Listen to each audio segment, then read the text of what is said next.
En l'an 3036, un virus dangereux est apparu au Japon, transformant les infectés en zombies, mais pas du genre ordinaire. C'étaient des cadavres mutés dont le cœur était protégé par une cage de fer. L'infection s'est propagée rapidement, poussant l'humanité au bord de l'extinction. Pour survivre, les gens ont construit des gares où ils pouvaient vivre ensemble, se déplaçant entre les stations pour travailler et subvenir à leurs besoins.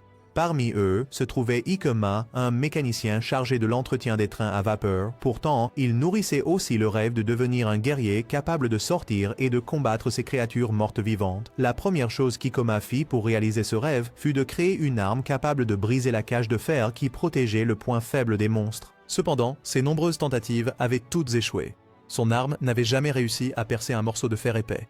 Pourtant, Ikoma refusa d'abandonner. Le lendemain matin, il commença sa journée en courant rapidement vers l'atelier de maintenance. Là, il rencontra et travailla avec son meilleur ami qui lui demanda comment se déroulait le développement de l'arme. Ikoma expliqua que la puissance de tir du fusil était insuffisante. Il ne voulait pas utiliser de balles ordinaires, car cela ne le différencierait pas des autres guerriers à l'extérieur.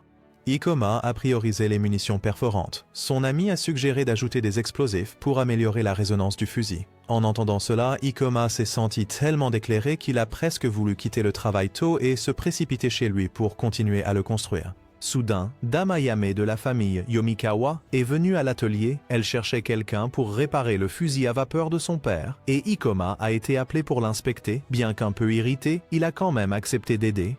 Alors qu'il examinait le fusil, Ayame remarqua son expression déterminée et demanda s'il avait l'intention de devenir un guerrier. Ikoma répondit simplement qu'il ne voulait pas fuir comme un lâche. Il demanda ensuite à la dame sur qui elle comptait diriger cette arme. Mais avant qu'elle ne puisse répondre, une annonce est arrivée. Le train Kotsugyo arrivait. Tout le monde a été surpris car c'était un jour plus tôt que prévu. Un pont-levis fut abaissé pour permettre au train d'entrer, libérant des vagues de vapeur chaude en roulant, son extérieur taché de sang. Il avait probablement rencontré une horde de zombies avant d'arriver. À ce moment-là, le père de Dame Ayame arriva pour accueillir les invités. Il expliqua qu'une autre station était tombée, ce qui était probablement la raison de l'arrivée anticipée du train. Lorsque le train s'arrêta, l'inspection commença. Tout le monde à bord devait se déshabiller pour vérifier s'il y avait des marques de morsure. Après l'inspection, c'était au tour de l'équipe d'Ikoma. Tour pour effectuer la maintenance. Pendant que les autres travaillaient au-dessus, Ikoma et son ami sont allés sous les roues du train. Là, Ikoma a trouvé de nombreux restes écrasés de parties de zombies qu'il a discrètement mis dans sa poche pour les ramener chez lui pour les étudier. Alors que les deux enquêtaient, son ami l'a soudainement appelé pour regarder dehors. Une belle jeune femme venait de descendre du train. Pour une raison quelconque, quand Ikoma la regarda, il ressentit un inexplicable sentiment de familiarité. Il s'avéra qu'elle était l'invitée du père de Lady Ayame, Lord Kensho. Peu après, une autre personne vêtue de blanc descendit également et ils partirent ensemble. À ce moment-là, une agitation éclata lors du processus d'inspection de l'infection. Un homme était soupçonné d'avoir été mordu et tenta de s'échapper. Il fut rapidement entouré et sur le point d'être exécuté quand Ikoma se précipita pour le protéger. Ikoma insista sur le fait que l'homme n'était pas infecté et même s'il avait été mordu, il devrait être mis en quarantaine pendant 3 jours pour observer les symptômes. Bien sûr, personne ne se souciait d'écouter un simple ouvrier comme lui. Au lieu de cela, les soldats se retournèrent contre Ikoma, le battant pour avoir osé parler. Pendant la bagarre, quelques restes de zombies tombèrent accidentellement de la poche d'Ikoma, ce qui fit également suspecter les soldats. L'homme accusé profita du chaos pour tenter de fuir, mais fut immédiatement abattu. Son sang était rouge, prouvant qu'il n'était pas infecté. Ikoma était furieux que personne ne l'ait écouté. Puis, Lord Kensho apparut, ordonna à ses hommes de battre Ikoma à nouveau et le fit emprisonner sous surveillance pendant 3 jours. Cette nuit-là, alors qu'Ikoma essayait de trouver un moyen de s'échapper, la fille de tout à l'heure vint le voir. Elle se présenta comme Mei Mei, un nom que son frère lui avait donné et qu'elle chérissait profondément. Curieuse, Mei demanda pourquoi Ikoma était si sûr que l'homme n'était pas un zombie. Ikoma répondit simplement qu'il ne pouvait pas rester là à regarder une personne innocente mourir. Mei dit qu'il était normal pour les humains de craindre les infectés.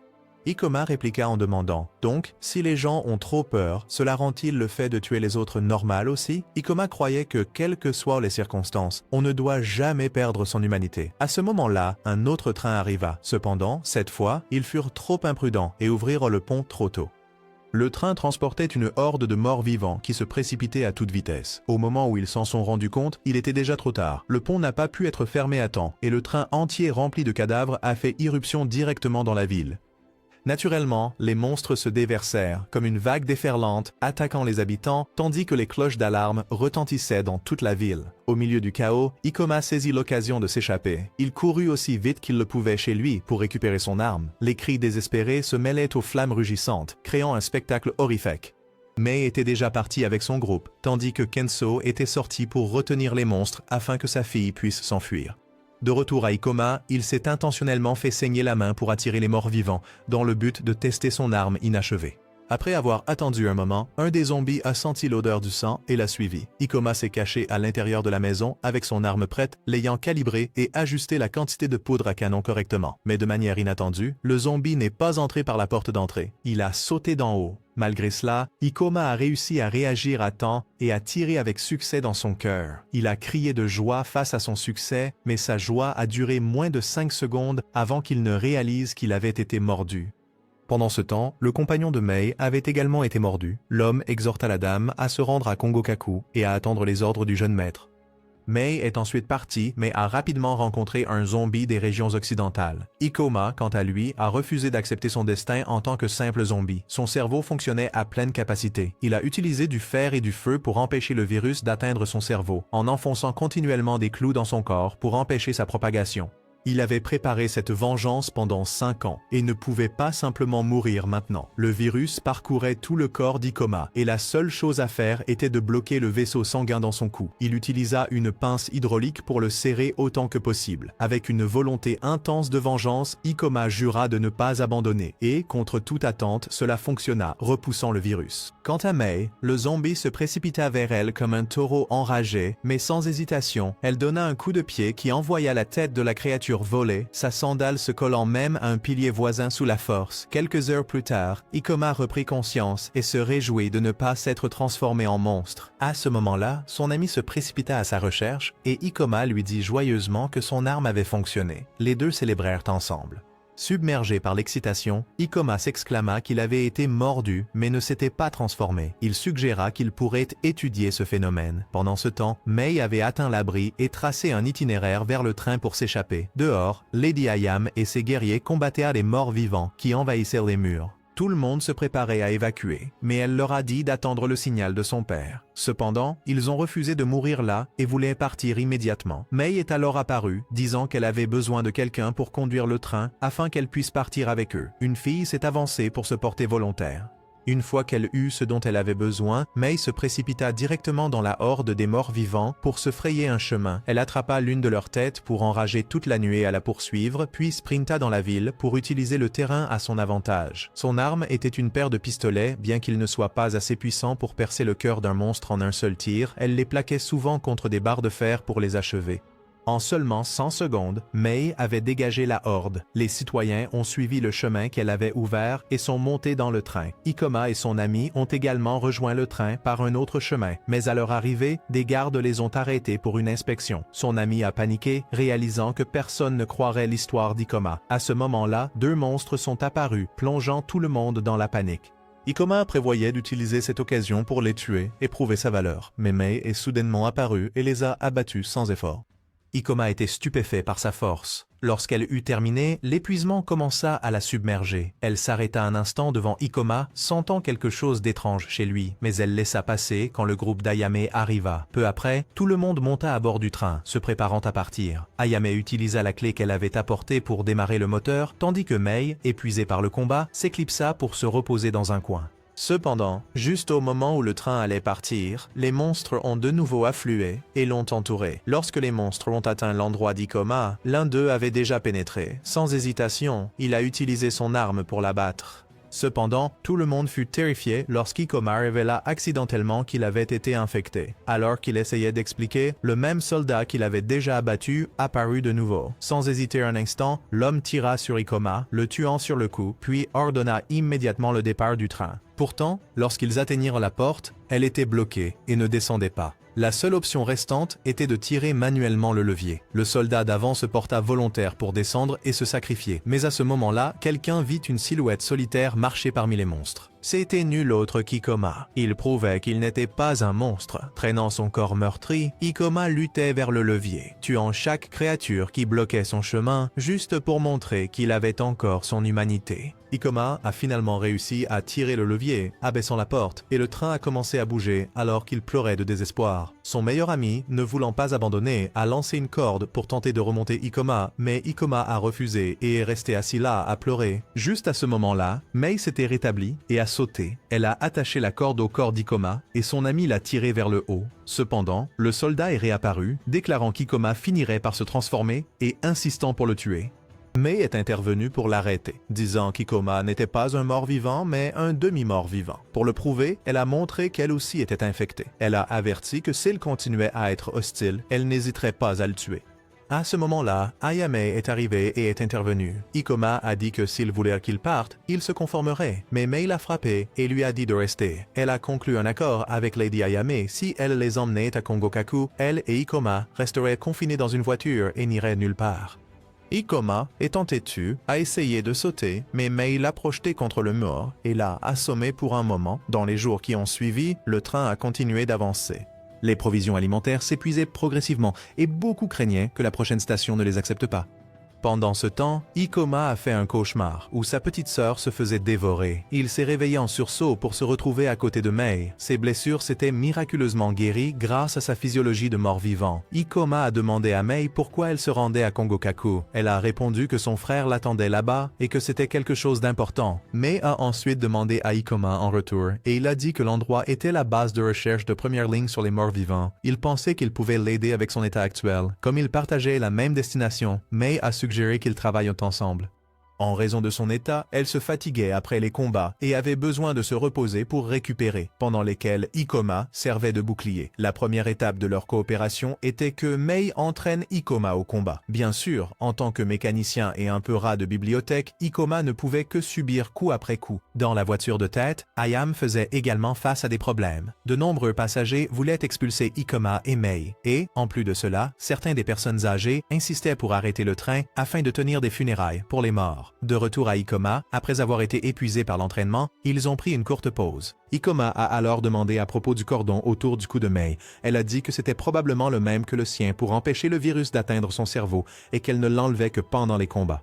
Juste à ce moment-là, Mei a senti la présence de morts-vivants à proximité, a saisi sa lame et a couru vers l'avant du train pour chercher. Son action soudaine a provoqué la panique parmi tout le monde. Le soldat est réapparu pour la prévenir, mais Mei l'a ignoré et a continué à regarder autour. Au milieu de l'atmosphère tendue, le mécanicien du train est apparu, rapportant que le réservoir d'eau s'était fissuré et ne tiendrait pas jusqu'à la prochaine station. Cela les a forcés à s'arrêter pour collecter de l'eau. Le train s'est arrêté dans un virage et le mécanicien a annoncé que le remplissage prendrait jusqu'au matin, donc il devrait se relayer pour monter la garde. Ayame a profité de l'occasion pour permettre aux personnes âgées de tenir une cérémonie de prière. Cette nuit-là, tout le monde s'est rassemblé pour prier pour les morts, tandis que Mei et Ikoma restaient dans leur wagon. Ils ont partagé des histoires et ont réalisé qu'ils avaient tous deux perdu leur famille à cause des morts vivants, donc aucun d'eux ne ressentait le besoin de prier. Mei a demandé curieusement à propos de l'objet qu'Ikoma tenait toujours dans sa main. Il lui a montré un petit galet qu'il avait ramassé avec sa sœur quand ils étaient enfants. En fait, il y avait 2 pierres. Les frères et sœurs les avaient partagées comme des talismans pour se protéger mutuellement. Ikoma se rappela alors qu'il y a 5 ans, des monstres avaient franchi la station où ils vivaient tous les deux. Les adultes avaient fui terrifiés, abandonnant les enfants, et il avait perdu sa petite sœur à cet instant. À ce moment-là, il avait eu peur et s'était enfui comme un lâche. Quand il était revenu, sa sœur était devenue l'un d'eux. Ikoma pleura en s'excusant et fut contraint de mettre fin au jour de sa sœur lui-même. Ikoma se souvenait de ce moment. Même s'ils étaient morts, il aurait dû vaincre sa peur et se battre. Maintenant, peu importe à quel point il se détestait, il ne pouvait pas ramener sa sœur. Après avoir entendu cela, Mei l'a rejeté comme une histoire ordinaire, car dans le monde actuel, les faibles meurent et les forts survivent. C'était douloureusement évident. Juste à ce moment-là, Ayame s'est approché. Mei a senti quelques personnes à l'extérieur qui voulaient la tuer, et a dit qu'elle n'hésiterait pas à les tuer. Elle s'est précipitée dehors, prête à se battre, mais Ayame l'a arrêtée, alors Mei s'est détournée. Ayame a ensuite répondu à la question précédente d'Ikoma sur qui elle pointerait le pistolet. En tant que responsable des gens, elle avait sorti un couteau et poignardé Ikoma. Elle a demandé pourquoi il ne résistait pas. Ikoma a refusé parce qu'il avait déjà juré de ne pas fuir. Même s'il pouvait se sauver, il ne sacrifierait personne d'autre. Son ennemi était les monstres dehors, pas lui. Par conséquent, il ne devait pas mourir. Il devait vivre, vivre pour tuer, vivre pour se venger. Après la déclaration d'Ikoma, ceux qui voulurent le tuer se turent. Ils acceptèrent qu'il n'était pas leur ennemi et partirent. À l'intérieur, Ikoma remercia Ayame de l'avoir aidé à sortir de l'encerclement. Mais soudain, il s'effondra, ce qui provoqua la panique d'Ayame. Elle vit que ses blessures ne guérissaient pas et se dépêcha de donner les premiers soins. Mais ses yeux étaient déjà devenus d'un rouge trouble. Dehors, Mei a involontairement révélé quelque chose à propos des demi-morts, qu'ils ne mangeaient pas de nourriture normale mais buvaient du sang frais, ce qui a horrifié les gens. Mais Mei n'avait chassé qu'un mort-vivant caché qu'elle avait senti depuis le matin, et il est apparu près du feu. Sans hésiter, elle s'est jetée et a tué le monstre. Quelqu'un a crié qu'elle était enceinte, surprenant Mei. À l'intérieur du train, Ikoma avait plaqué Ayame au sol lors d'une attaque. Alors qu'il était sur le point de la mordre, le soldat, Kuru, est apparu et l'a arrêté. Grâce à ce coup, Ikoma reprit ses esprits. Kuru, furieux, supposa qu'Ikoma s'était transformé et avait l'intention de s'occuper de lui, mais Mei entra pour annoncer que les morts-vivants approchaient. Dehors, les monstres commencèrent à affluer et à attaquer, forçant le train à partir, même s'il n'était pas encore réparé. Mei voulait sortir et se battre, mais les guerriers ont refusé, craignant qu'elle et Ikoma ne se retournent contre eux. Peu de temps après que les choses se soient calmées, les incidents, l'agression d'Ayame et l'épisode de Mei ont fait perdre confiance aux gens et les ont poussés à se méfier des demi-morts. Ils ne voulaient plus vivre dans la peur et se sont retournés contre Ayame, croyant qu'elle n'était plus apte à diriger. Elle l'a admis et a cédé le commandement à un chef civil. Une fois au pouvoir, il a ordonné au train de monter directement la montagne, car c'était le chemin le plus rapide vers Kongokaku. Les gardes protégeant Ikoma, comme son ami, et la fille, ont été repoussés jusqu'au dernier wagon avec Mei et Ikoma. Heureusement, son ami Kurama a quand même réussi à leur apporter l'arme d'Ikoma, parce qu'il savait que son ami refuserait de se laisser commander. À ce moment-là, Mei avait faim et envisageait de manger la fille accompagnant Kurama. Pendant ce temps, la foule à l'extérieur prévoyait d'abandonner le wagon d'Ikoma. Avant qu'il ne puisse agir, une meute de morts-vivants a tendu une embuscade le long du chemin de montagne et a sauté sur le wagon. Ils étaient dirigés par un mort-vivant qui avait pratiqué l'escrime de son vivant, maniant 2 lames et tranchant les gens avec aisance. Ikoma et Mei étaient toujours enfermés à l'intérieur et ne pouvaient pas se battre à l'extérieur. La nouvelle est parvenue à la première voiture. Le chef civil a décidé de détacher la voiture pour minimiser les pertes à cause de sa décision insensée. Cependant, Ayame et son groupe ont choisi de s'occuper du monstre eux-mêmes. Son groupe a conduit les guerriers à se rassembler et à défendre, repoussant vague après vague d'attaquants. À ce moment-là, Kuru s'est enfui avec une idée, et le groupe d'Ikoma a également refusé de rester inactif, et a quitté la voiture pour s'échapper. Sortir, cependant, n'était pas facile car le train entrait fréquemment dans des tunnels. Un membre du groupe de Kurama a suggéré une solution. Après 3 autres tunnels, il y aurait une longue portion dégagée entre eux, qu'ils pourraient utiliser. De retour avec le groupe d'Ayame, un de ses membres avait été mordu. Cet homme a décidé de mener une attaque suicide, entraînant avec lui de nombreux morts-vivants. Mais même cela n'a pas réduit leur nombre. À ce moment-là, Kuru est revenu. Cette fois, il portait un katana et se battait comme un véritable épéiste. Après avoir affronté les monstres mineurs, le sabreur mort-vivant est revenu sur les lieux. Naturellement, avec sa constitution supérieure, il a pressé Kuru du début à la fin du combat. À un moment donné, Kuru a réussi à le pousser au bord du wagon et a enfoncé sa lame dans son cœur. Mais le corps de la créature était si résistant que l'épée s'est brisée. À la grande surprise de Kuru, elle l'a tailladé à l'abdomen et il a été grièvement blessé. En voyant cela, tout le monde a ouvert le feu pour forcer le monstre à battre en retraite et s'est précipité pour traîner Kuru en sécurité. La situation était extrêmement critique. Mei et Ikoma se précipitaient également vers le wagon avant, mais après avoir combattu un moment, Mei était épuisé et affamé, et a dû céder le combat à Ikoma. Il a ensuite attaché Mei sur le côté de la voiture et a laissé Kirama pour la surveiller. Cependant, Ikoma lui-même commençait à montrer des signes de faim et de fatigue, mais il continua. Lorsqu'il atteignit le wagon d'Ayame, où il luttait contre le monstre armé d'une épée, Ikoma cria qu'il avait besoin de sang. Il avait besoin de sang pour combattre ce démon. En réponse, Ayame accepta de lui donner du sang à une condition, qu'il l'aide à se battre. Une fois qu'il reçut le sang, Ikoma se rétablit complètement et, d'un seul coup, abattit facilement le monstre. L'attitude de tout le monde changea et ils acclamèrent la victoire. Ayame reprit le commandement et ils acceptèrent Mei et Ikoma comme gardiens sous un contrat de sang. Ils se relayeraient pour donner du sang lorsque l'un des deux en aurait besoin. Le train continua ensuite tout droit vers Kongokaku. Dans les jours qui suivirent, Ikoma travailla avec les machinistes pour améliorer les armes des guerriers. Il développa un projectile propulsé par fusée capable de percer le thorax d'un zombie et il plaqua les lames des épées avec le métal pris autour des cœurs des monstres pour que les épées soient plus durables. Pendant ce temps, Mei s'intégrait à la population, souvent en médiant des disputes et gagnant leur confiance. Soudain, le train freina brusquement. Une annonce indiqua que la station Yashiro ne répondait pas, mais des signaux de fumée étaient visibles, ce qui signifiait qu'elle n'avait pas encore été envahie par les morts vivants et que des survivants pouvaient encore être présents.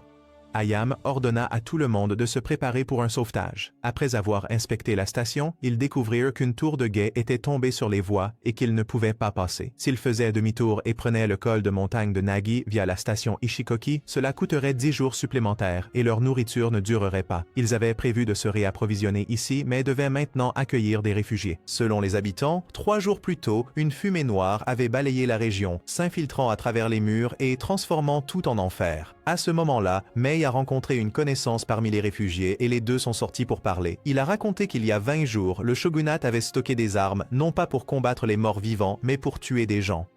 Il a demandé à Mei de signaler cette activité suspecte au jeune maître et a offert son aide si nécessaire.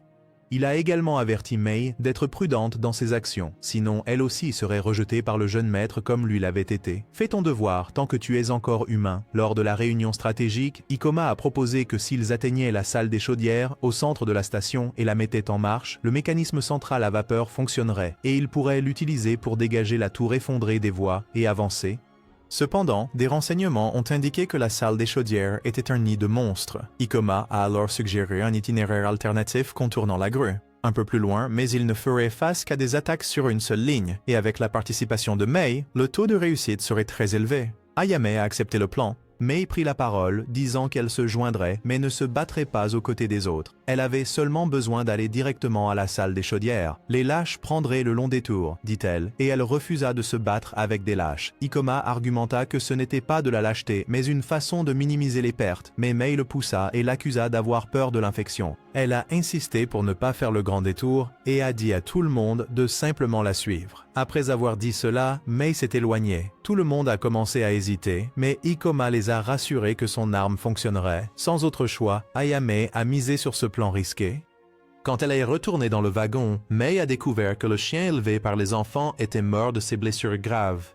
Mei murmura que le chien avait au moins la chance de pouvoir mourir avant d'être abandonné, car un chien blessé était de toute façon inutile. Ces mots attirèrent la colère de tous ceux qui l'entouraient. Réalisant qu'elle était allée trop loin, Mei s'enfuit rapidement. Les choses n'étaient pas beaucoup mieux pour Ikoma non plus, car Kirama tremblait comme une feuille lorsqu'on lui demandait d'aider avec le plan. Heureusement, l'homme qui avait aidé Ikoma plus tôt a accepté de donner un coup de main. Une fois que tout était prêt, Ikoma retourna à la voiture pour trouver Mei. Ayant remarqué son comportement étrange depuis le matin, il lui demanda pourquoi elle refusait de se battre aux côtés des autres. Elle répondit qu'elle se battait, elle ne suivrait simplement pas son plan. Ikoma éleva la voix, disant qu'elle pouvait faire ce qu'elle voulait, mais devait rester loin de la salle des machines. Il n'y avait aucune raison de se précipiter directement au cœur du nid de l'ennemi. Puis, l'opération commença. Le train s'approcha du centre de la station et s'arrêta. Ne voyant aucun signe de mort-vivant, tout le monde a débarqué. Après avoir envoyé Kirama et leur ami s'occuper de la grue de contrôle, Ikoma et les autres ont avancé. En jugeant par les débris et la tour effondrée, Ikoma a conclu que cela devait être l'œuvre du monstre de fumée noire dont les habitants avaient parlé. À ce moment-là, il vit Mei agir de nouveau seule, courant vers la salle des chaudières, forçant son groupe à la suivre. À ce moment-là, Mei avait déjà atteint le nid des morts-vivants. Elle commença par une rafale de bombes fumigènes, puis dansa à travers le champ de bataille, abattant un monstre après l'autre. De manière inattendue, cette fois, elle fut blessée et les monstres avancèrent sans lui laisser le temps de se rétablir. Lorsque le groupe d'Ikoma est enfin arrivé, Mei avait déjà éliminé tous les ennemis. Elle se moqua d'eux pour leur lenteur et leur dit de se dépêcher avec leur travail. Cependant, alors qu'un des guerriers regardait à l'extérieur pour vérifier, une vague de fumée noire déferla, apportant une autre horde de morts vivants. Ils réalisèrent bientôt que tuer les morts vivants à l'intérieur ne servait à rien. Cela ne faisait que les agiter davantage. Mei essaya de sauver la situation, insistant sur le fait qu'elle pouvait encore se battre, mais Ikoma lui dit de se taire pour qu'il puisse accélérer l'activation de la chaudière. Une fois le signal de Kirama reçu, ils activèrent la grue pour retirer la tour effondrée. Tout le monde se retira rapidement, mais Mei disparut. Ikoma n'avait pas le temps de la chercher. Il se précipita vers son ami, lui dit de retourner au train et resta derrière pour manœuvrer la grue lui-même. Les morts vivants commencèrent à grouiller depuis le sol, s'empilant comme une montagne pour grimper plus haut. Le train commença à bouger pour s'échapper. Ikoma tint le levier de la grue aussi longtemps qu'il le put. En regardant dehors, il vit Mei encore en train de se battre, ses mouvements ralentissant alors qu'elle atteignait sa limite. Puis, un monstre armé d'une épée apparut, éjectant son arme et la projetant profondément en bas. Ikoma fut contraint d'abandonner la grue, arrêtant le mouvement du train, et sauta pour sauver Mei. Elle était inconsciente d'épuisement. Pour aggraver les choses, une créature massive est apparue, détruisant tout sur son passage. La fumée noire elle-même. Le monstre a foncé sur le train, forçant le conducteur à reculer jusqu'à la gare. Une fois arrivé, les portes étaient scellées. Heureusement, le tir de soutien de la station a ralenti la créature suffisamment pour qu'il puisse fermer les portes à temps. Il s'est avéré que la fumée noire était une agglomération de nombreux morts vivants fusionnés ensemble. Dans ses rêves, Mei revivait le moment où ses camarades avaient été massacrés alors qu'elle ne pouvait rien faire, un souvenir qui la hantait depuis. Elle se réveilla pour se retrouver piégée sous les décombres. Ikoma arriva bientôt et, voyant sa douleur, essaya de la libérer. Mei se blâmait pour l'échec du plan. Ikoma convenait que c'était sa faute, mais aussi la sienne, puisqu'il avait abandonné le levier de la grue quand elle était tombée. Tous deux avaient échoué également. Il supposa que les autres devaient être profondément déçus par eux, donc ils ne pouvaient pas mourir là. Ils devaient sortir et aider les autres. Pendant ce temps, M et son groupe envisageaient de se retirer par le mont Nagi puisqu'ils ne pouvaient pas passer le monstre, mais le conducteur a soutenu que c'était impossible si la créature décidait de les poursuivre. Quelqu'un a pris la parole, disant que lorsque le monstre avait enfoncé sa tête dans la porte plus tôt, la plupart de la horde avait été dispersée, donc peut-être qu'en essayant, il pourrait passer. De plus, puisque la tour de la grue n'avait été qu'à moitié dégagée, ils pouvaient prendre le risque s'ils étaient prêts à accepter quelques dégâts sur le train. Kurama a demandé à propos des deux personnes laissées derrière. Naturellement, tout le monde a accepté de les abandonner. L'un avait agi imprudemment et l'autre avait abandonné la mission à mi-chemin, mettant tout le monde en danger. Ils devraient simplement faire face aux conséquences de leur propre choix. Profondément sous terre, Ikoma luttait désespérément, mais pouvait à peine sauver Mei. Elle lui a dit de la laisser derrière. Les faibles meurent toujours. C'est juste comme ça. Ikoma lui demanda en retour. Alors, quand les faibles deviennent-ils forts? Il rassembla tout ce qu'il pouvait trouver autour d'eux et construisit un système de poulies de fortune. Même si Mei avait abandonné, lui ne l'avait pas fait. Mais la corde du dispositif d'Ikoma se cassa bientôt sous la surcharge. À ce moment-là, le corps de Mei a commencé à réagir. Elle avait atteint sa limite et était sur le point de se transformer en zombie complet. Cette fois, Mei était vraiment terrifiée, criant qu'elle ne voulait pas mourir. Ikoma lui donna son sang à boire, réalisant que si un demi-zombie restait trop longtemps sans se nourrir, il se transformerait complètement. Mais l'odeur du sang frais attira bientôt les morts vivants. Ikoma décida de s'occuper d'eux d'abord avant de revenir sauver Mei. Il se coupa avec un couteau, utilisant son propre sang comme appât pour éloigner les monstres. Il admit qu'il était faible, mais cela ne signifiait pas qu'il abandonnerait. Il a fait exploser des explosifs pour effondrer une partie du tunnel, bloquant leur chemin, mais les morts vivants continuaient d'affluer et l'attaquait. Il se battait de toutes ses forces alors qu'il l'entourait, de plus en plus nombreux venant de toutes les directions. Pendant ce temps, Mei rêvait à nouveau du passé, du moment où sa mère avait été tuée accidentellement et les guerriers avaient aussi tourné leurs lames contre elle jusqu'à ce que son frère vienne la sauver. Quand Mei s'est réveillée, elle se retrouva sauvée et soignée pour ses blessures. Dès qu'elle put bouger, elle courut chercher Ikoma. Il était allongé, meurtri, mais heureusement encore en vie. Mei se demanda pourquoi ils étaient encore en vie. Ils n'étaient pas forts, mais il n'y avait pas de temps pour réfléchir. Les morts-vivants revenaient et ils devaient partir. Le groupe se dépêcha de retourner au train. Étrangement, le monstre noir ne les a pas poursuivis, préférant forcer son chemin dans le tunnel. Mei a expliqué qu'il collectait des cadavres. Les morts-vivants étaient des créatures avides, consommant tout, humain ou non, pour devenir plus forts. Ikoma est ensuite retourné à la grue pour finir de déplacer la tour tombée. Mei a dit aux autres que pour tuer la fumée noire, il devait viser son cœur. Quelqu'un a suggéré d'utiliser le canon de 48 livres du train pour le détruire, mais Mei a dit que cela ne suffirait pas, les morts vivants le protégeraient. Sa stratégie était d'utiliser le canon pour exposer le cœur d'abord. Une fois révélé, ils attaqueraient. Elle prendrait la responsabilité du coup final car elle s'était suffisamment rétablie pour se battre. Lorsque Ikoma eut terminé, le train se remit en marche. Le monstre, ayant absorbé suffisamment de corps, reprit sa poursuite. Le canon principal fut préparé avec Kurama chargé de tirer. Le premier tir partit trop tôt, provoquant l'attaque des morts-vivants sur le train, mais Kuro et Ikoma les éliminèrent rapidement. Lors de la deuxième tentative, Kurama stabilisa son visée et réussit à faire exploser la tête de la fumée noire, exposant le cœur. Le reste dépendait de Mei. Elle sauta haut dans les airs et vit que le cœur était en réalité une créature morte vivante. Sans hésitation, Mei plongea en avant et le détruisit. Elle a réussi. Une explosion massive a éclaté, la projetant en l'air, mais Ikoma l'a rattrapée à temps. Le groupe avait enfin échappé à la station. Dans les jours qui suivirent, Mei fut vue en train d'enseigner à Ikoma une technique appelée Kapao Kapao, un mouvement qu'elle avait appris de Kuro. Tout le monde était impressionné par la capacité d'Ikoma à imiter les techniques si rapidement, et il se demandait comment Kuro réagirait en voyant son art de l'épée reproduit si parfaitement. La réaction de Kuro, cependant, fut de donner une bonne raclée à Ikoma, affirmant que copier simplement une technique n'était pas une fierté. Un acte puéril, comme Mei l'a appelé sans détour, réprimandant Kuro pour son étroitesse d'esprit. Kurama, amusé par la dispute, a encouragé Ikoma à voler le mouvement et à l'utiliser à nouveau juste pour agacer Kuro. À ce moment-là, un cri fort vint d'en haut. Ils avaient repéré une station. C'était la station Shitori, un endroit qu'ils espéraient enfin apporterait la paix après leur long et épuisant voyage. La vue des gens vivant là-bas fit pousser un soupir de soulagement à tous ceux à bord du Kotsugyo. Enfin, ils avaient trouvé un endroit habité par des humains, un lieu où ils pouvaient se reposer et se réapprovisionner. Après être arrivés à la station Shitori, Aya et le groupe ont rencontré le seigneur de la station pour discuter de l'amarrage du Kotsugyo. Et pendant ce temps, ils ont également réalisé les fournitures essentielles nécessaires pour le prochain voyage, comme le fer de données et le matériel important utilisé pour fabriquer des balles à haute pénétration grâce à son faible point de vaporisation, ainsi que des pièces de rechange pour réparer le train, ainsi que des vêtements et des médicaments. Tout devait être réapprovisionné d'urgence, car il n'était autorisé à rester que jusqu'au 8, c'est-à-dire demain. Ce jour-là coïncidait également avec le festival de Tanabata, une célébration traditionnelle où les gens écrivaient leurs vœux sur des bandes de papier et les accrochaient au bambou. Bien que Kuro ait soutenu qu'il n'avait pas le temps pour cela, Aya voulait apporter du bonheur à tout le monde. Alors elle a décidé d'organiser le festival de Tanabata. Elle a même utilisé sa propre fortune pour couvrir les dépenses et a chargé Ikoma d'aller faire les courses et de tout préparer.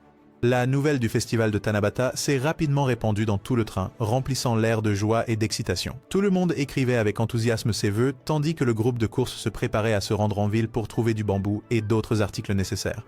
Les rires et les taquineries joyeuses résonnaient alors qu'ils se préparaient, créant une atmosphère chaleureuse et pleine d'espoir. En entrant dans la ville, Mei fut submergée par sa beauté et son animation, avec des décorations vibrantes et des vêtements splendides partout. Ils se sont séparés pour accomplir leurs tâches. Un groupe s'est dirigé vers l'atelier de réparation, tandis que l'autre groupe, incluant Mei comme garde du corps, est allé acheter de la nourriture et d'autres fournitures. Au marché, les talents de négociation de Kajika étaient pleinement visibles. Elle n'hésitait pas à se plaindre de la qualité des produits et à exiger des réductions. Des légumes abîmés au tissu fragile, rien n'échappait à son œil aiguisé. Pendant ce temps, ailleurs dans la ville, Ikoma et Kurama cherchaient des explosifs à utiliser comme carburant pour les balles de réaction. Ils ont appris par hasard que Shitori avait une tradition de lancer des feux d'artifice pendant Tanabata, ce qui leur a offert une opportunité d'obtenir ce dont ils avaient besoin.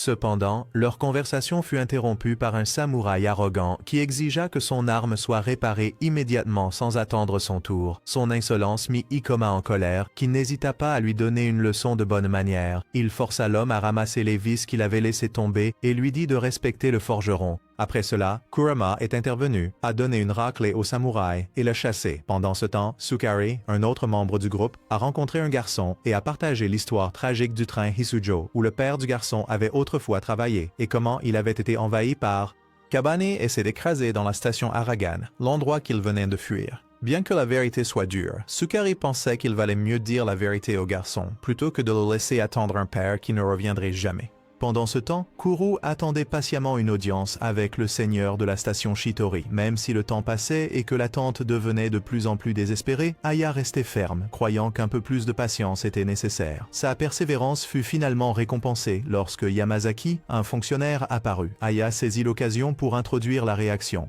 La balle inventée par Ikoma et avait même demandé à Kirisu de démontrer sa puissance. La balle a facilement percé une épaisse armure, prouvant son efficacité contre les cabanes. Profondément impressionné, Yamazaki écouta tandis Kim proposait habilement le design de la balle comme un cadeau symbolisant la coopération mutuelle en temps difficiles. Sa proposition fut acceptée et on leur promit non seulement des fournitures, mais aussi la permission de laisser leurs blessés et malades à la station Shitori. Pendant ce temps, une négociation avait lieu entre Kogenta, un représentant du shogunat, et Inoku, un homme connu comme l'oreille du libérateur. Ils discutèrent de l'incident d'il y a 10 ans et de l'implication de Shitori, laissant entendre une complexité. Lutte de pouvoir se déroulant discrètement en coulisses. De retour avec le groupe de Mei, après une journée de shopping longue, épuisante mais réussie, ils sont rentrés joyeusement au train Kotsugyo, rapportant toutes les fournitures nécessaires, en particulier les bambous pour préparer le festival de Tanabata. Ils ont décidé de dîner ensemble en ville, mais Mei s'est discrètement éclipsé du groupe, ce qui a inquiété Ikoma. Alors il est parti à sa recherche. Il l'a trouvée assise seule et lui a tendu la fiole de sang qu'elle avait oubliée. Pendant leur conversation, Mei a partagé ses souvenirs de Tanabata, de sa mère et de son vrai nom, Hozumi, un nom qu'Ikoma croyait porteur du souhait de sa mère qu'elle ait toujours assez à manger. Bien que Mei ait essayé de se montrer dure et de se moquer de ce sentiment, au fond, ses souvenirs la touchaient encore.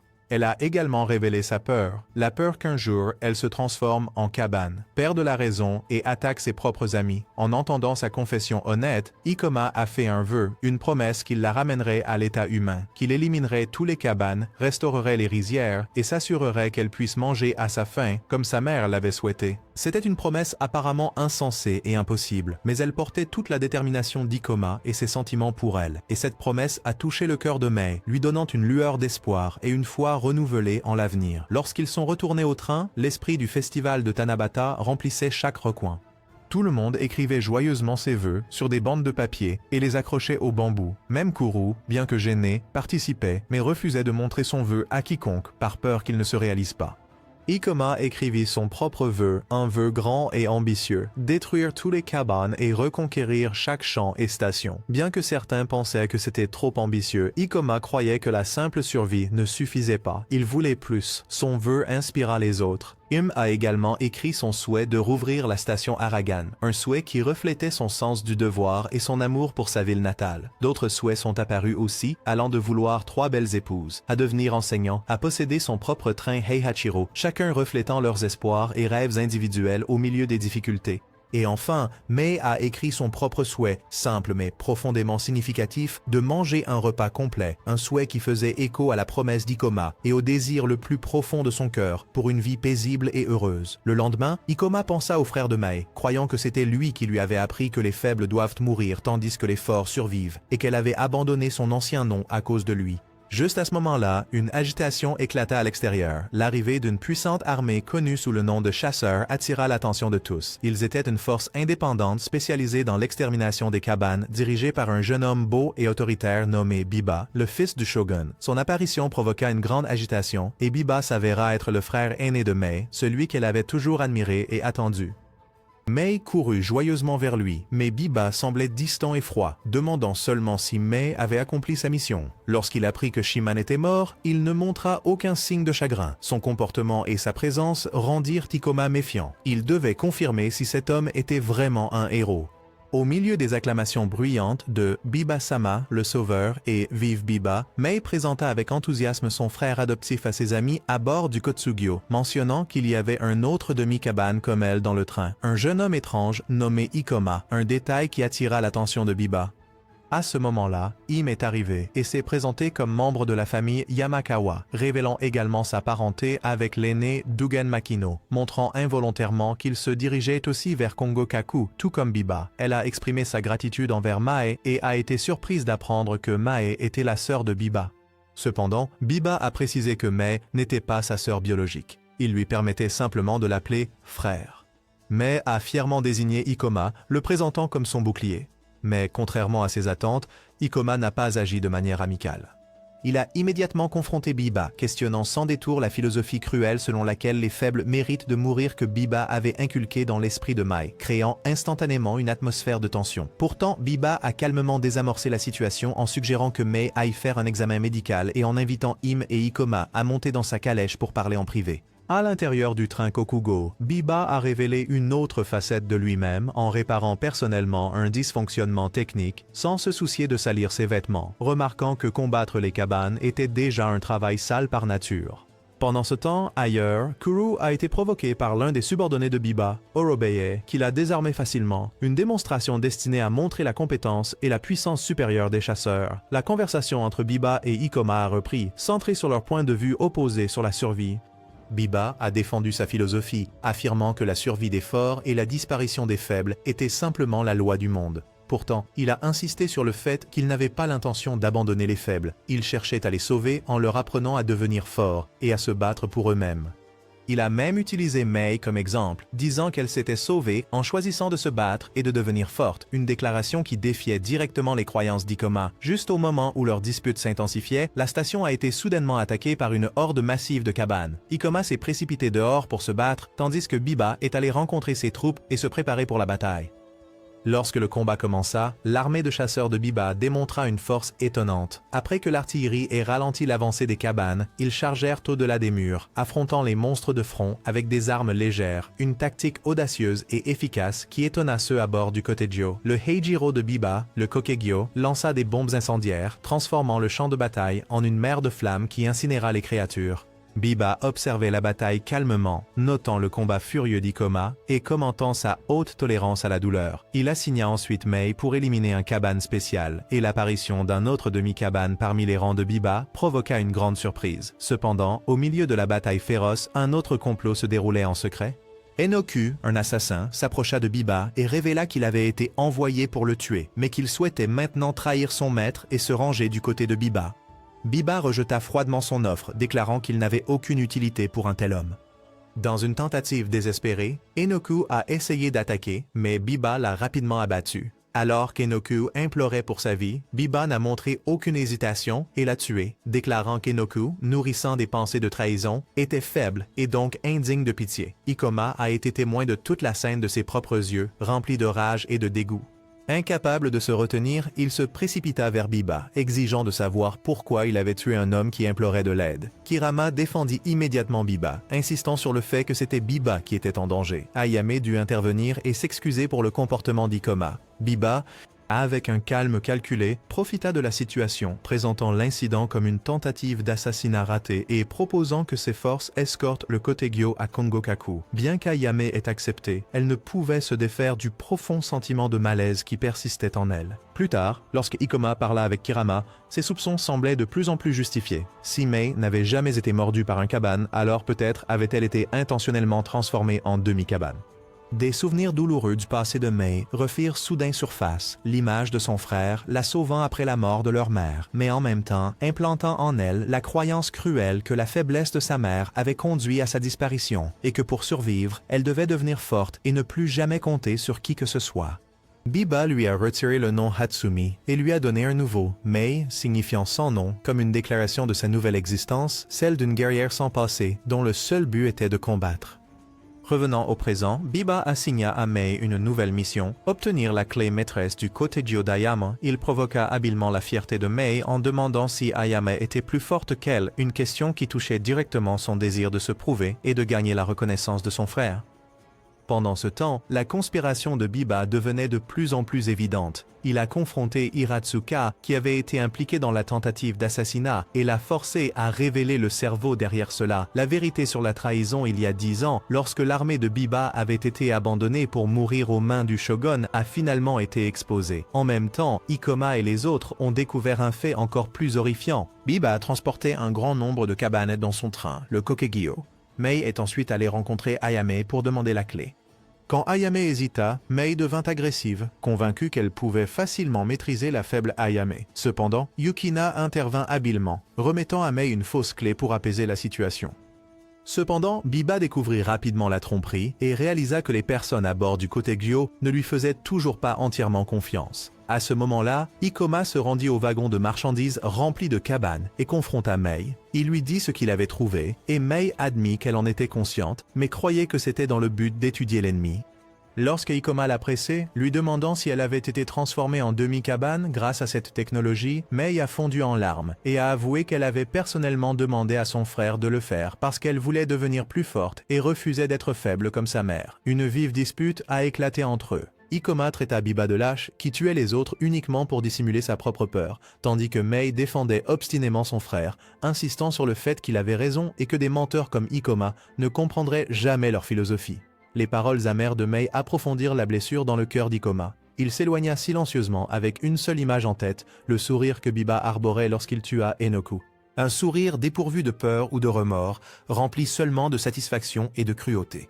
Ikoma comprit enfin que Biba n'était pas un héros, mais un démon. Lorsque le train approcha de la station Owato, le dernier point de contrôle avant d'atteindre Kongokaku, ils reçurent soudain l'ordre de s'arrêter par les samouraïs locaux sous un commandement direct de Kongokaku lui-même, interdisant à l'armée Kurikotashu de Biba de passer. Cela montrait clairement la peur du shogun envers Biba et son pouvoir croissant. Pourtant, Biba semblait avoir anticipé cette situation et était entièrement préparé. Alors que tout le monde sur le côté Gyo se sentait quelque peu soulagé, pensant qu'il pourrait enfin échapper au contrôle de Biba, Ikoma s'inquiétait pour Mei, qui restait aux côtés de Biba. Ayame partageait cette inquiétude, pensant que Mei ne devrait pas rester dans un endroit si dangereux, et Ikoma a promis qu'il la ramènerait.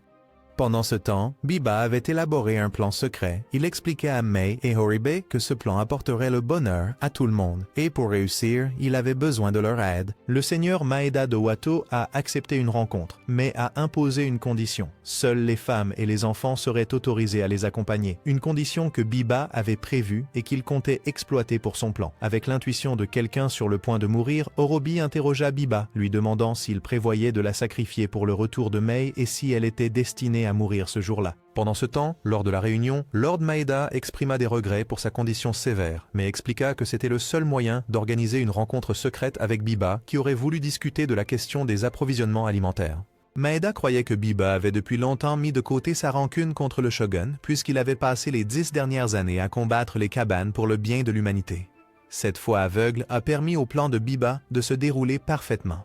Ailleurs, alors que Mei attendait le moment d'agir, elle se moquait des gardes, affirmant qu'il ne pourrait jamais les arrêter. Mais Biba l'a immédiatement avertie de ne pas être trop confiante car la mort arrivait toujours de manière inattendue, un avertissement qui semblait présager le destin de Horobi. La réunion a finalement eu lieu.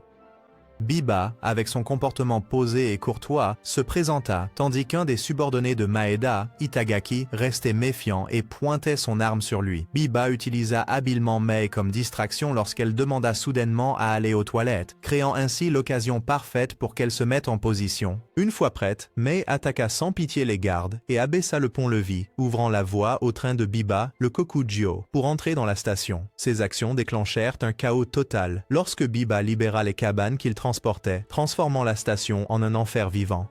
Dans le désespoir, Maeda a confronté Biba pour recevoir seulement une déclaration froide que c'était le shogun qui avait trahi Biba en premier. Pendant ce temps, des civils innocents ont souffert des conséquences horribles du massacre. Au milieu du chaos, Ikoma se retrouva dans une situation désespérée lorsque le groupe fut piégé et séparé. Bien qu'il ait désespérément voulu poursuivre Mae et la ramener, on l'incita à privilégier la survie et à retourner auprès des autres. Kuruzu partit à la recherche d'Ayame, qui était encore piégée ailleurs. Lorsque Mei a été témoin de la catastrophe qu'elle avait contribué à causer, elle a été submergée par la culpabilité et la peur. Mais en voyant un enfant en danger, elle n'a pas hésité à risquer sa vie pour le sauver. Pendant ce temps, Biba s'est approché d'Ayame et l'a invité à monter dans son train, affirmant qu'il voulait soigner son ami. Les autres survivants, dans leur panique, se sont précipités dans un train sans conducteur pour s'échapper, inconscients qu'ils se dirigeaient droit vers un piège encore plus mortel.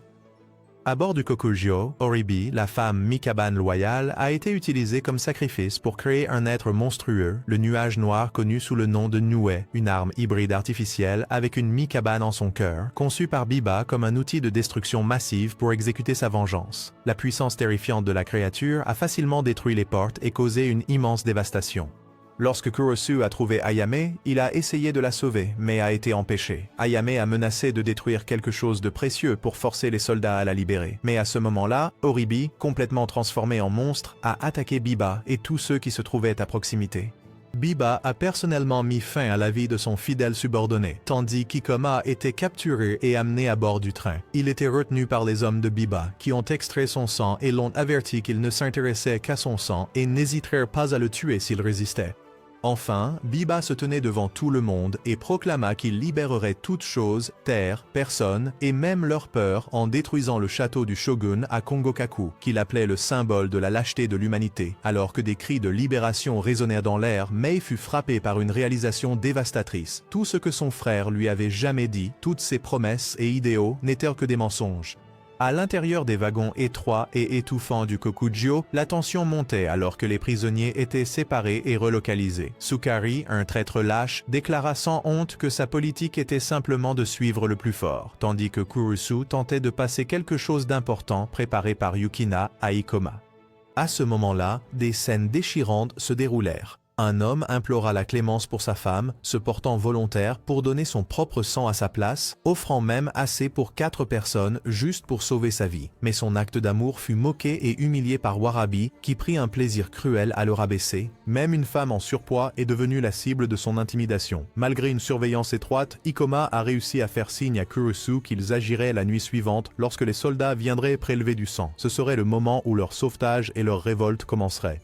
Pendant ce temps, ailleurs dans le train, Ayame fut contrainte à une négociation tendue avec Biba. Il exigea qu'elle persuade son oncle, l'aîné Makino, d'ouvrir les portes de Kongokaku et d'organiser une rencontre entre lui et son père. Pour la sécurité de tous, Ayame accepta à contre-cœur, mais elle interrogea Biba sur ses véritables intentions. Biba révéla alors son passé tragique. 10 ans plus tôt, alors qu'il n'avait que 12 ans, il avait été chargé de commander une armée de 400 000 soldats à Kyushu pour éradiquer les cabanes. Ils ont combattu courageusement et ont presque réussi, mais soudainement leurs approvisionnements en nourriture et en armes ont été coupés, les laissant bloqués et massacrés par les cabanes. Celui qui était derrière tout cela n'était autre que son propre père, le shogun. Ainsi, le but ultime de Biba était la vengeance. Il cherchait à punir personnellement le père qu'il avait trahi. Dans la voiture où les prisonniers étaient détenus, Ikoma exposa un plan détaillé à ses camarades.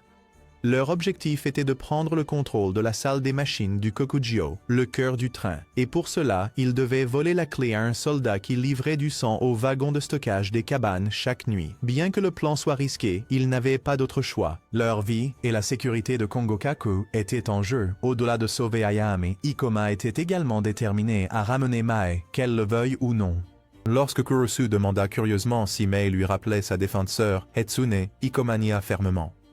Il a finalement admis ses vrais sentiments. Il avait l'impression qu'une voix en lui l'incitait à sauver Mei cette fois-ci, à arrêter de fuir. Kurusu réalisa que cette voix ne venait d'aucune force surnaturelle. Elle venait du propre cœur d'Ikoma, une vérité qui révélait à quel point Ikoma tenait à Mae. À peu près au même moment, Mei confronta son frère. Elle interrogea Biba sur le prélèvement de sang des passagers du Kotsugyo. Biba répondit par une question énigmatique, demandant ce qu'était vraiment un kabane.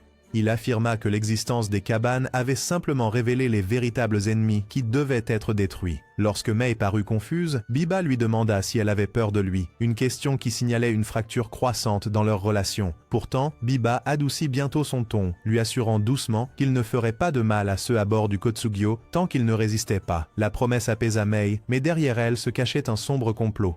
Biba ordonna secrètement à ses subordonnés que Mei devait être correctement corrigée. Pendant ce temps, le groupe d'Ikoma était occupé à préparer leur soulèvement, ignorant que le danger se rapprochait déjà. Quand le moment fut venu, Ikoma et ses compagnons mirent leur plan à exécution. Avec l'aide de Kurusu, Ikoma provoqua une perturbation pour créer le chaos et distraire les gardes. Après avoir volé les clés, Kurusu a rapidement déverrouillé les cellules des prisonniers et ensemble, ils ont lancé leur révolte, prenant tout le monde par surprise. Sukari a failli être le premier à être battu avant qu'Ikoma ne les arrête, expliquant qu'il avait été leur informateur. Lorsque Warabi a essayé d'attaquer Ikoma, Kurusu est intervenu et l'a abattu. Cependant, alors qu'Ikoma et Kurusu avançaient vers la salle des machines, ils sont tombés dans un piège. Biba avait déjà anticipé leur plan et échangé les clés, les empêchant d'entrer. Quand Kurusu s'est jeté devant Ikoma pour le protéger des tirs, il a été abattu, sacrifiant sa vie héroïquement. Biba est alors apparu et s'est moqué d'Ikoma, lui demandant ce que ça faisait de perdre son meilleur ami, une question qui a déclenché une fureur écrasante en Ikoma. Dans son désespoir, Mei a essayé de résister à son frère. Elle a refusé de tuer Ikoma, déclarant qu'elle voulait rester avec ses amis à bord du Kotsugyo et vivre dans un monde sans mort-vivant, où elle pourrait manger à sa faim chaque jour. Cependant, Biba n'a pas accepté sa défiance. Il ordonna à ses subordonnés de la saisir et de lui injecter un sérum qui semblait capable de contrôler l'esprit, la rendant folle et la faisant obéir aveuglément à ses ordres. Alors qu'Ikoma, consumé par le chagrin de la mort de Kurama, se précipitait pour attaquer Biba, Mei, sous le contrôle de Biba, se retourna et planta sa lame dans le cœur d'Ikoma, un acte impitoyable qui porta la tragédie à son paroxysme. Avec un sourire satisfait, Biba la loua en disant « Mamae », tandis qu'Ikoma, l'incrédulité emplissant ses yeux défaillants, s'effondrait, laissant derrière lui un avenir enveloppé de chagrin et d'incertitude. Dans la voiture en deuil, tout le monde tenait le corps de Kurama près de soi, pleurant de douleur alors que les soldats de Biba arrivaient, ne montrant aucun respect. Incapable de contenir leur rage, l'un d'eux cria de fureur, défiant les soldats de tuer tout le monde, un cri de pure colère et de désespoir. Pourtant, les survivants restants ont essayé de rester calmes. Ils ont tranquillement ramené le corps de Kurama, tandis qu'Ayame racontait les conspirations politiques entourant le trône du shogun. Elle a révélé qu'après avoir été trahi par son père, Biba nourrissait une profonde rancune. Bien qu'Ayame ait essayé de convaincre Biba que sa gentillesse n'était pas une faiblesse, il l'a ignorée. Il déclara qu'il détruirait la forteresse de son père lâche et que les griffes acérées de Mei y mettraient fin. Pendant ce temps, à Kongokaku, l'aîné Makino tentait de rassurer les citoyens face aux nouvelles de la rébellion de Biba. Il se vantait de l'imprenable forteresse, la comparant à un oiseau divin qui ne pourrait jamais être vaincu. Mais derrière ces paroles audacieuses se cachait une vérité dangereuse. Makino connaissait le monstre de fumée noire que Biba avait créé, mais choisit de le garder secret, craignant que la révélation ne provoque une panique inutile. Cette décision fatale a semé les graines d'une catastrophe encore plus grande. De retour avec Ikoma, il se noyait dans le chagrin et le désespoir, se blâmant pour la mort de Kurama et croyant que toute la tragédie découlait de ses actions. Il pensait même que Mei était devenue misérable après l'avoir rencontrée et qu'il avait échoué à tenir sa promesse de la transformer à nouveau en humaine. La douleur et la culpabilité ont presque écrasé sa volonté de se battre. À ce moment-là, le Kotsugyo, désormais sous le contrôle de Biba, apparut soudainement à Kongokaku. Ayame, forcée d'agir selon le plan de Biba, annonça qu'elle avait capturé Biba et demanda la permission de laisser son peuple entrer dans la ville. Bien que Makino ait eu quelques doutes, il accepta tout de même, permettant à Ayame et Biba de rencontrer le shogun tandis que les autres étaient détenus sous les strictes procédures d'inspection de Kongokaku. À peu près au même moment, Ikoma rencontra Kurusu, qui avait échappé à l'emprise de Biba. Lorsque Kurusu apprit ce qui s'était passé, il était furieux et réprimanda Ikoma en le traitant de lâche qui s'était enfui. Mais à ce moment-là, l'un des subordonnés capturés de Biba, détenu par Kurusu, reconnut Ikoma comme un demi-mort vivant sauvage et remarqua la blessure sur sa poitrine, celle infligée par Mei. Ensuite, Kurusu prit sa décision. Il continuerait à se battre, peu importe à quel point Ikoma était brisé. Dans la grande salle du château, la rencontre fatidique entre Biba et son père eut enfin lieu. Biba rendit le seul souvenir que son père lui avait jamais donné comme rappel du passé, puis supplia son père de mettre fin à sa vie de ses propres mains. Biba a alors commencé à semer le doute et la peur parmi les personnes présentes, affirmant qu'il pouvait distinguer les morts vivants cachés dans la foule et a immédiatement désigné un homme, l'accusant faussement d'être l'un des morts vivants, plongeant la salle dans le chaos et la suspicion. À la fin, c'est le shogun lui-même qui a tué l'homme qu'il croyait être un mort-vivant, et quand Biba a révélé que le shogun avait déjà été transformé en l'un d'eux, le chaos a éclaté, les gens ont commencé à s'attaquer, et bien qu'Ayame ait essayé de les arrêter, elle était impuissante. Avec un sourire cruel, Biba révéla tout son plan. Il avait utilisé une toxine pour transformer le shogun en mort-vivant, puis avait lâché les morts-vivants qu'il avait amenés avec lui dans la ville, transformant Kongokaku en un enfer vivant. Dans son désespoir, Makino tenta de riposter, mais fut brutalement tué par les propres subordonnés de Biba. Pendant ce temps, Ikoma se noyait encore dans le désespoir jusqu'à ce que le vieux prisonnier révèle la terrible vérité. Mei allait être transformée en nu, et le seul moyen de la sauver était d'injecter du plasma blanc directement dans son cœur. Le vieil homme expliqua aussi que la blessure que Mei avait infligée à Ikoma, bien que grave, n'avait pas été fatale, signe qu'une partie de son humanité restait encore et qu'elle avait intentionnellement épargné sa vie. Cette vérité raviva la flamme de l'espoir en Ikoma. Il décida de ne pas abandonner et exigea que le vieil homme lui injecte du plasma noir, une substance qui stimulait le virus des morts vivants et amplifiait son pouvoir.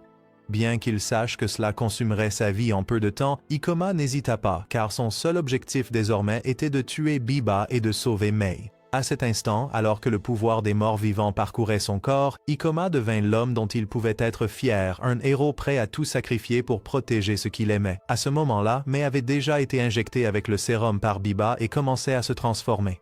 Dans son état monstrueux et temporairement dérangé, Ikoma livrait une bataille féroce en lui-même. Quand Kurusu le vit dans cet état, il n'hésita pas à lui rappeler son vœu de tuer Ikoma s'il se transformait complètement en mort-vivant. Pendant ce temps, le vieux prisonnier révéla une autre sombre vérité sur le plasma. Il ne restait qu'une seule dose de plasma blanc, ce qui signifiait qu'une seule vie pouvait être sauvée, soit Ikoma, soit Mei, et le temps pressait avant que l'esprit d'Ikoma ne soit complètement consumé par le virus des morts vivants. À Kongokaku, Ayame faisait face au chaos et à la panique parmi les citoyens terrifiés. Ils l'ont blâmée, elle et les réfugiés, d'avoir apporté le désastre sur eux, mais Ayame est restée ferme et a courageusement déclaré que leur véritable ennemi n'était pas les gens souffrant devant eux, mais la peur et le doute dans leur propre cœur. Elle a exhorté tout le monde à fuir Kongokaku ensemble. Dehors, Mei, maintenant sous sa forme sombre et fumante, dévastait tout sur son passage. D'innombrables armes étaient tirées sur elle, mais aucune ne pouvait la blesser. À l'intérieur de son esprit, d'innombrables papillons rouges, symboles de tous ceux qui étaient morts, voltigeaient autour. Elle courut de terreur, mais trébucha et tomba, entendant des voix l'accuser, la traiter de monstre et lui dire de mourir. La peur l'envahit, et la créature à l'extérieur devint encore plus violente. L'un des subordonnés de Biba a rapporté que Mei atteindrait la tour de la forteresse dans environ 30 minutes et a ordonné à tout le monde de se regrouper dans le secteur 13 pour l'extraction, mais c'est soudainement figé. Il avait vu Ikoma. Ikoma, désormais telle une bête affamée, traquait Biba par l'odeur, tuant quiconque se trouvait sur son chemin. Même Biba fut ébranlé lorsqu'il sentit la présence d'Akoma. Ses soldats se mirent à attaquer, mais Kurusu apparut et le défendit, abattant des vagues de soldats. Ikoma a sauté sur les rails pour aider Kurusu. Les soldats, terrifiés, ont tout essayé pour le tuer, et l'un d'eux a même conduit un train entier droit sur Ikoma, espérant l'écraser par la force brute. Alors qu'Ikoma tentait de se libérer, plusieurs soldats se sont sacrifiés pour le maintenir, mais maintenant, il était bien trop puissant.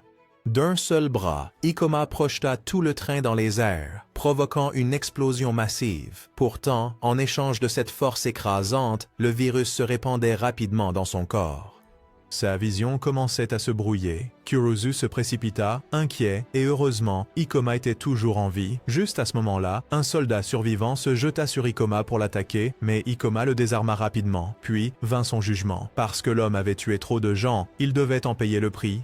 Ikoma lui tira directement dans le cœur, le tuant instantanément. Pendant ce temps, après avoir appris ce qui s'était passé, les hommes de Biba arrivèrent et lui remirent une fiole de plasma blanc comme précaution pour le pire des cas. Biba ordonna aux hommes restants de sauver leurs camarades et d'évacuer une fois que tout serait terminé. Quant à Kurusu, il a décidé de ne pas laisser les efforts d'Ikoma être vains. Il a choisi de laisser Ikoma vivre et a dit à tout le monde de battre en retraite pendant qu'il restait seul pour l'affronter. Mais, quant à elle, continuait à tirer sans relâche et des débris des explosions ont commencé à tomber vers Ikoma et Kurusu, les séparant. Kurusu s'est retrouvé entouré par une horde de monstres, mais il a crié qu'il irait bien et a dit à Ikoma d'aller sauver Mei. En entendant cela, Ikoma hocha la tête et s'enfuit. En courant, il cria le nom de Mei. Dans son esprit, Mei était encore tourmentée par un conflit intérieur, hantée par une voix lui disant qu'elle devait être forte pour survivre, que sa faiblesse ne pourrait jamais revenir, qu'elle était partie pour toujours. Alors qu'elle sombrait plus profondément dans le désespoir, un papillon bleu apparut, la voix d'Ikoma l'appelant. Elle lui répondit immédiatement, et la créature à l'extérieur s'arrêta soudainement de bouger et s'effondra. Ikoma saisit le moment, essayant de lui injecter le sérum. Mais à ce moment-là, Biba apparut, prêt pour leur confrontation finale. À ce stade, Ikoma avait déjà atteint sa limite. Sa vision s'estompait. Alors que Biba s'approchait, tirant son épée, il dit qu'il avait longtemps attendu une âme sans peur comme Ikoma. La bataille finale entre Ikoma et Biba commença, féroce et brutale. Tous deux s'affrontèrent avec toute leur force restante, mais épuisé, Ikoma fut repoussé. Malgré cela, il se força à se relever. Biba, remarquant les veines noires se répandre sur le corps d'Ikoma, comprit qu'il avait utilisé du plasma noir. Il a demandé si un tel sacrifice en valait vraiment la peine. Ikoma a répondu fermement que oui, car il avait promis de sauver Mei et de la rendre humaine à nouveau. Biba frappa, en voyant Ikoma voler une fois de plus, et quand Ikoma essaya de se relever, il fut transpercé en plein cœur. Autour de Mei, les papillons rouges réapparurent, mais au milieu de la lueur rouge, un seul papillon bleu brillait intensément. C'était Ikoma. Cette lumière a ravivé la volonté de vivre de Mei. Ikoma, bien que gravement blessé, avait réussi à déplacer la lame pour qu'elle perce son épaule au lieu de son cœur. Rugissant de fureur, il cria « Biba, à cause de toi, j'ai perdu mon ami ». Ikoma brisa l'épée de Biba et se précipita sur lui. Biba réussit à contrer, brisant le bras d'Ikoma, le faisant crier de douleur. Mais Ikoma ne s'arrêta pas.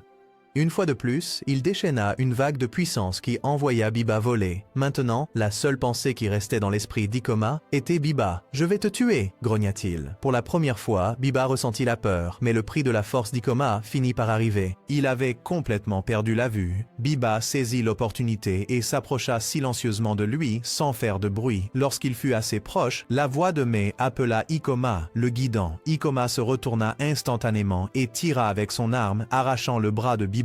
Le seigneur de guerre s'effondra au sol. Suivant la voix de Mei, Ikoma trébucha vers elle, injecta le sérum dans son cœur et Mei fut libérée de la forme du monstre. La créature sombre fondit, se transformant en d'innombrables papillons bleus. La bataille était terminée. Quand Mei s'est réveillée, elle était redevenue normale et a trouvé une petite pierre dans sa main, identique à celle d'Ikoma. Ikoma gisait immobile à proximité, son sort incertain, probablement mort. Mais pour s'en assurer, Biba, à peine en vie, se traîna plus près, ayant l'intention de le poignarder à nouveau. Il tira sur Ikoma, mais Mei intervint pour arrêter son frère. Lorsqu'il s'est jeté sur Ikoma, Mei a été forcée d'abattre le frère qu'elle admirait autrefois. Dans ces derniers instants, elle lui a dit qu'ils étaient encore faibles mais vivants, que tout le monde reconstruisait des champs pour cultiver du riz et remplir leurs estomacs. C'était l'avenir qu'elle voulait poursuivre. Elle a également renoncé au nom Mei qu'il lui avait donné. « Maintenant, je suis Hozumi », dit-elle. Tout était enfin terminé. Pourtant, les morts vivants restaient encore. Ailleurs, Ayam dirigeait l'évacuation des civils. Selon la carte, il s'échapperait par la route 6, bien que le conducteur ne soit pas sûr que la voie ferrée soit encore intacte. Mais Ayam croyait qu'il y aurait encore un chemin, car Biba aurait laissé une issue pour ses camarades. À ce moment-là, ces hommes apparurent et proposèrent de guider Ayam en sécurité en échange d'un abri temporaire dans le train. Cette proposition a immédiatement rencontré de l'opposition, car ils avaient tué beaucoup trop de gens. Cependant, Ayam a quand même accepté, en raisonnant que s'ils l'avaient vraiment voulu, ils auraient simplement pu prendre le train par la force. Dehors, Kurusu avait trouvé Ozumi et Ikoma. En voyant l'état d'Ikoma, Kurusu savait que le garçon avait peu de chances de survivre. Mais Ozumi restait optimiste, croyant qu'il se réveillerait. Juste à ce moment-là, la voix d'Ayam retentit sur le système de diffusion, instruisant tout le monde de se rassembler à la fondation ferroviaire de la voie 13 où le train viendrait les chercher. Kurusu commença alors à porter Ikoma vers le point de rendez-vous, déterminé que même s'il mourait, au moins son corps aurait un enterrement digne.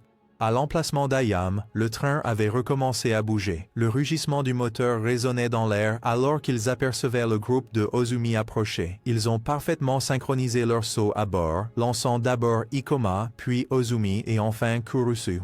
Une fois que tout le monde fut à bord en sécurité, le train accéléra en quittant la gare. À l'intérieur, tout le monde était profondément inquiet pour Ikoma, qui était dans un état critique après avoir utilisé le sérum noir. Ozumi cria de douleur, l'appelant son bouclier et refusant de le laisser mourir. Puis, comme par miracle, Ikoma reprit soudainement conscience. Ozumi ne pouvait pas en croire ses yeux jusqu'à ce qu'elle réalise que le corps d'Ikoma avait été restauré par le sérum blanc que Biba avait laissé derrière lui. Il était probable que lorsque Biba avait tiré sur Ikoma, il lui avait également injecté le sérum, laissant derrière lui un dernier cadeau, un symbole de sacrifice et de l'amour désintéressé du frère que Ozumi avait autrefois chéri. Enfin, elle rendit à Ikoma la petite pierre qu'il avait laissée tomber, celle qu'il avait toujours portée avec lui, symbole de leurs souvenirs et des promesses qu'ils avaient partagées. Alors qu'ils quittaient Kongokaku, emportant les survivants et leurs nouveaux espoirs, un nouveau chapitre de leur voyage commença. Un voyage pour chercher un avenir meilleur, un monde libre des morts vivants, où les gens pourraient enfin vivre en paix et bonheur. L'anime se termine ici. Adieu.